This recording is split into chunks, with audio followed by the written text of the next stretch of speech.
পশ্চিমবঙ্গের রাজনীতিতে একেবারে যাকে বলে এক বিরাট ঝড় উঠে গেল। নির্বাচনের ঠিক আগে একটা গুরুত্বপূর্ণ জোট ভেঙে চুরমার। চলুন একটু খতিয়ে দেখা যাক ঠিক কি ঘটেছে।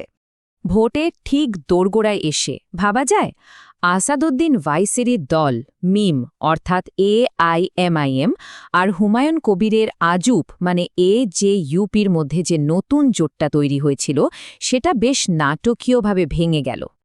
তো এই যে জোট ভাঙার ঘোষণাটা হলো, সেটা এতটাই হুট করে হলো যে পশ্চিমবঙ্গের সংখ্যালঘু ভোটের রাজনৈতিক সব হিসাব নিকাশই যেন ওলটপালট হয়ে গেল। দেখা যাক কিভাবে এই সিদ্ধান্তের কথা জানানো হলো। আর দেখুন, ঘটনাটা ঘটল কিন্তু আজ সকালেই। মিম প্রধান আসাদুদ্দিন ওয়াইসি সরাসরি এক্সে পোস্ট করে জানিয়ে দিলেন জোট শেষ।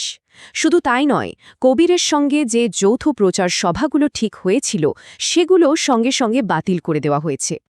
আচ্ছা, আসল প্রশ্নটা হলো এত তাড়াতাড়ি জোটটা ভাঙল কেন? এর পেছনের কারণটা কি? শোনা যাচ্ছে সবকিছুর মূলে রয়েছে একটা বিতর্কিত ভাইরাল ভিডিও। আসলে কালকে একটা ভিডিও যাকে বলে আগুনের মতো ছড়িয়ে পড়ে ইন্টারনেটে, আর সেখান থেকেই কিন্তু এই গোটা সংকটের শুরু। অভিযোগ উঠছে ভিডিওটি তৃণমূল কংগ্রেসের পক্ষ থেকেই ছড়ানো হয়েছিল। এখন ভিডিওতে যে অভিযোগগুলো আনা হয়েছে সেগুলো কিন্তু মোটেই হালকা নয়, বেশ গুরুত্বপূর্ণ।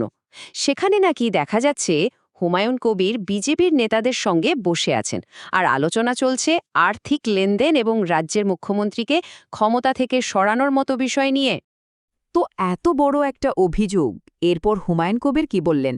স্বাভাবিকভাবেই তিনি এর বিরুদ্ধে মুখ খুলেছেন এবং তীব্র প্রতিবাদ জানিয়েছেন। কবির কিন্তু এক মুহূর্ত দেরি করেননি। সঙ্গে সঙ্গে তিনি বলেছেন যে এই ভিডিওটা পুরোপুরি জাল, আর এটা নাকি আর্টিফিশিয়াল ইন্টেলিজেন্স বা AI দিয়ে তৈরি করা হয়েছে শুধু তাকেই বদনাম করার জন্য। ব্যাপারটা কিন্তু শুধু ভিডিওটা জাল এটা বলেই থেমে থাকেননি।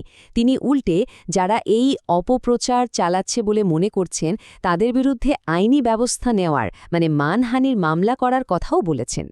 এখন কবির যতই এটাকে জাল বলুন না কেন, ওয়াইসির প্রতিক্রিয়া ছিল একদম ঝড়ের মতো, খুব দ্রুত আর একেবারে চূড়ান্ত একটা সিদ্ধান্ত।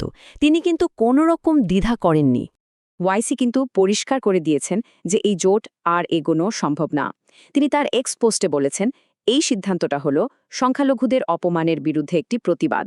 এই টাইম লাইনটা একবার দেখুন, দেখলেই বোঝা যায় যে পুরো ঘটনাটা কত দ্রুত ঘটেছে।